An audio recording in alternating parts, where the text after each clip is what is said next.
Hey, and welcome to the channel. My name is Joe. I'm a full-time real estate photographer, and today I want to talk about what I would do, what I would purchase, everything that I would need to start my real estate photography business if I had to start from scratch.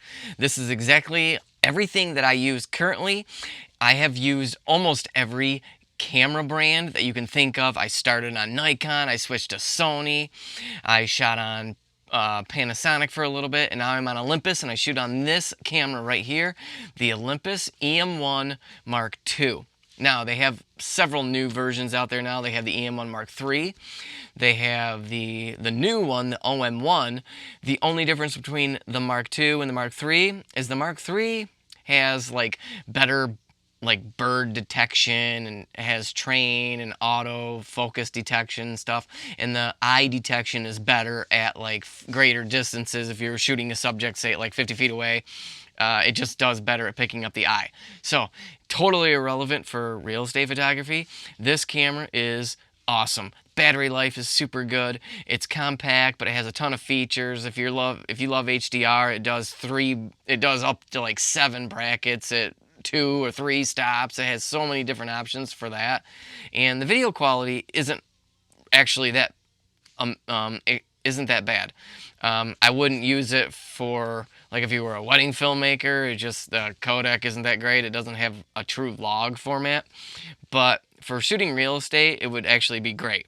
Now, I don't use it for real estate anymore, only because I am a wedding filmmaker and I do other corporate work, so I have like a Panasonic GH5 Mark II and the Panasonic S5 Mark II. But with that being said, this camera would be great for real estate. You would have to get a gimbal and all that, but the stabilization is phenomenal. If you've never used a Micro Four Thirds camera with in-body stabilization like the Panasonics or the Olympus cameras, you really have no idea. It's very hard to explain, like how if you've came from a camera with no stabilization to coming to a camera with stabilization like this, it's like, wow, it's just amazing.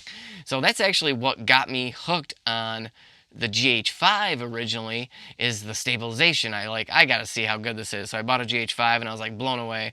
And then I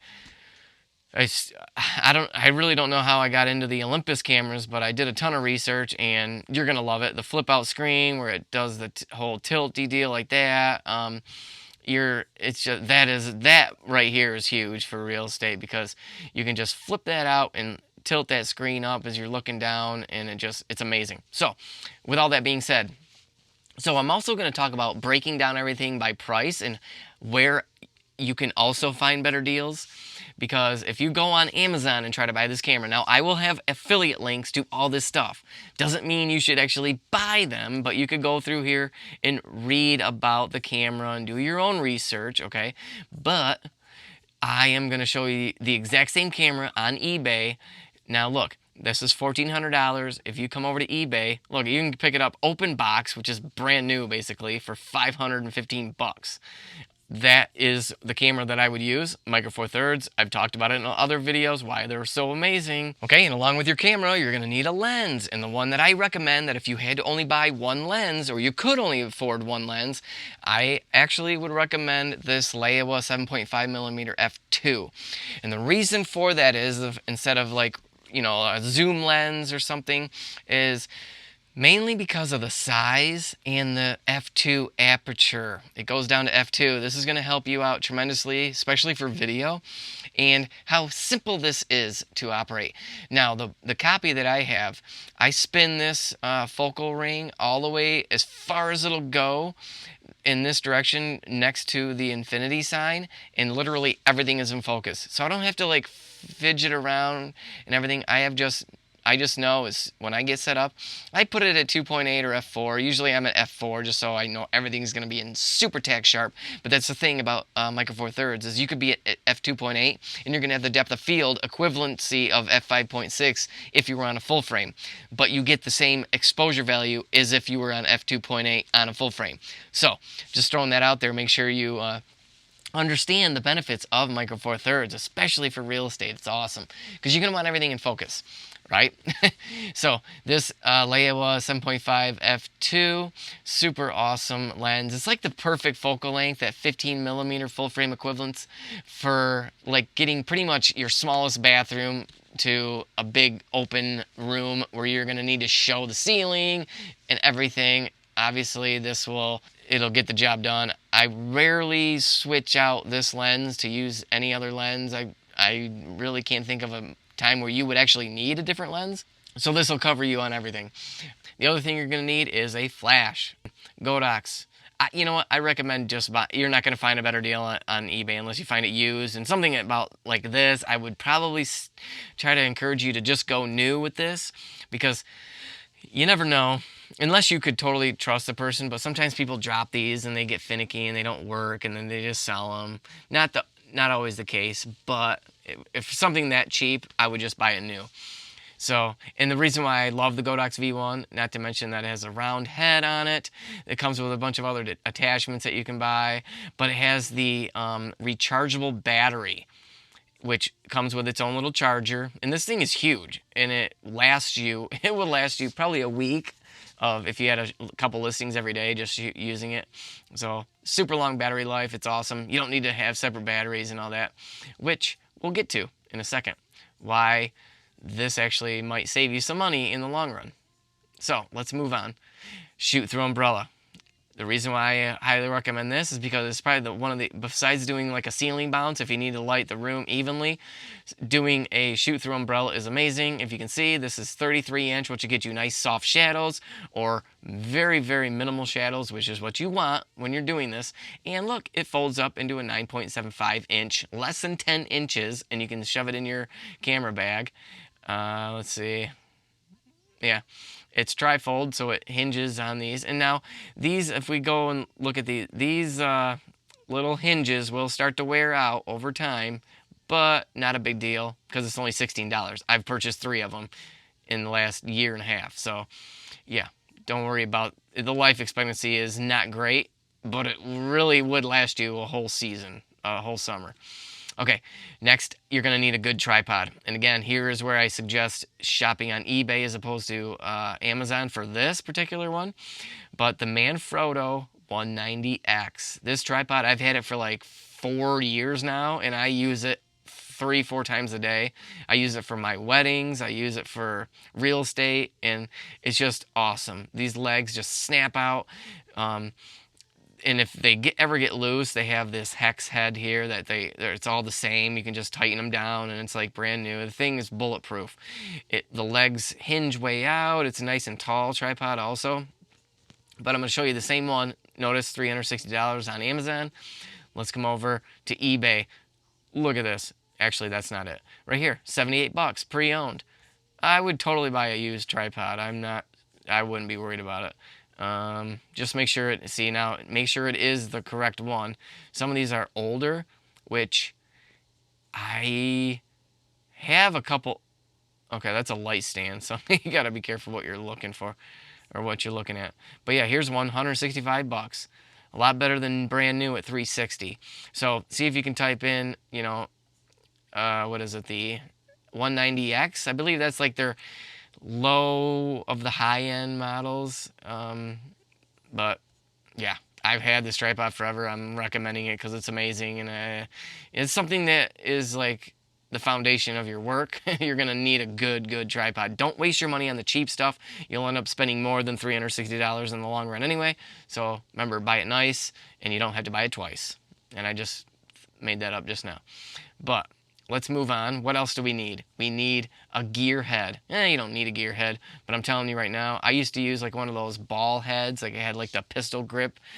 Those were cool, but every time you let go of it, it wouldn't stay exactly where you wanted. This, like, I can't explain how amazing this is. Once you get the hang of it, and it took me like, I don't know, like half an hour of using it on site before I was like super quick at it. Go on, and I'll leave again this link to it, and you can watch this video and how awesome it works. You're gonna just leave it right on your tripod, but the way it maneuvers and how you can do micro adjustments really quickly, you're gonna love it compared to any other ball head or whatever that you've used before in the past. So watch that video and check it out. You'll be super impressed. And again, $224 on Amazon. Let's check on, here's one, 135 bucks. So I would say you're going to be able to pick it up for about $150. Let's see. Yeah, 135. Here's 3 of them for $135. $90 plus $15.99 shipping. So yeah, you're getting it for $106 there. Yeah, I would definitely shop on eBay I buy a lot of stuff on eBay. Here's one for $135. Okay, so let's move on. You're gonna need your trigger for your Godox V1. I believe they're all standard. This is compatible Canon. Make sure you get the one for your camera. In this case, I would have to get the one for the Olympus. It would have an O there. So why do I recommend this one? Because it has a hot shoe mount on it. Super easy to use, but I do this. This goes into the hot shoe of my camera, and then this is the other thing you're going to need is a wireless trigger. And then this is the remote, which will go on your camera, which will go on top of your wireless trigger. And then this can get clipped onto your belt. I use I super glue cell phone clip with little, I don't have one to show you here, but this is the exact one I use. It has amazing range. I'm talking downstairs, around a corner. It's still going to fire your flash off. It's super awesome. I would say the only downside of this is sometimes I bump this play button, or I bump one of these buttons, and it puts it into like a sequence. So all of a sudden my flash just keeps popping off, pop, pop, pop, and I'm like, I have to stop it. But as long as you just keep it at 0 delay, like this showing on the screen here, then you're going to you push that button, you're going to get one flash. So, and I wish there was a way to just lock it into that, but there's not a huge deal. It happens like once in a great while, but it threw me off when I first started using it. Not a big deal at all. So that one's $40. Again, you're probably not going to find it any cheaper on eBay for something like this. Don't buy used. Okay, so for the trigger, you're going to need batteries. And if you have any other flashes or anything, if you just like AA's, these are the rechargeable batteries that I use. I've done tons of research on these too, and a lot of people talk highly about them. Is a Panasonic Enlope. They hold their charge. So like if you charge these fully, you're like going to have them fully charged for like a year. They don't drain. They last you forever. This charger charges super quick. I've never had an issue with these. Do you need this right out of the gate? No. Because if you buy the Godox V1, you already have that.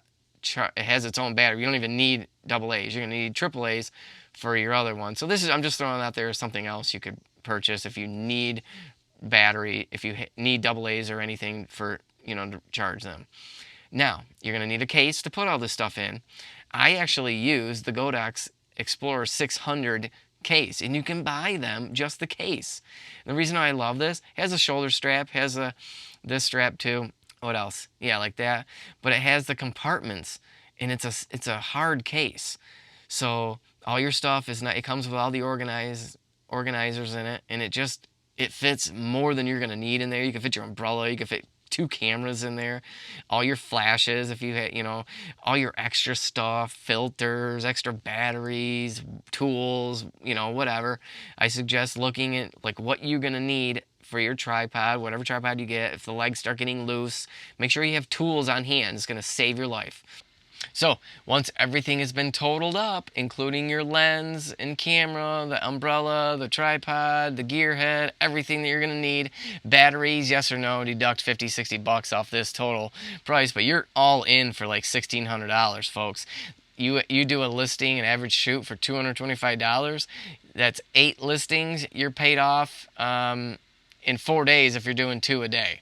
So, or 8 days if you only get 1. So it's a pretty low cost of entry on this, and like I said, this is the gear that I use every single day. I'm shooting 2-3 listings a day plus video if I'm in the busy part of the season. So leave me a comment below if you have any questions about any of this gear. Remember, I'm going to leave all the affiliate links below, but again, check eBay. For some of this stuff you can get a lot better deals on eBay. Do your research. Again, use the gear that's going to work for you. This is just like I'm telling you, if I had to start all over, this is the stuff I would use. Hey guys, hit that subscribe button if I'm helping you, and we'll see you in the next video. Bye-bye.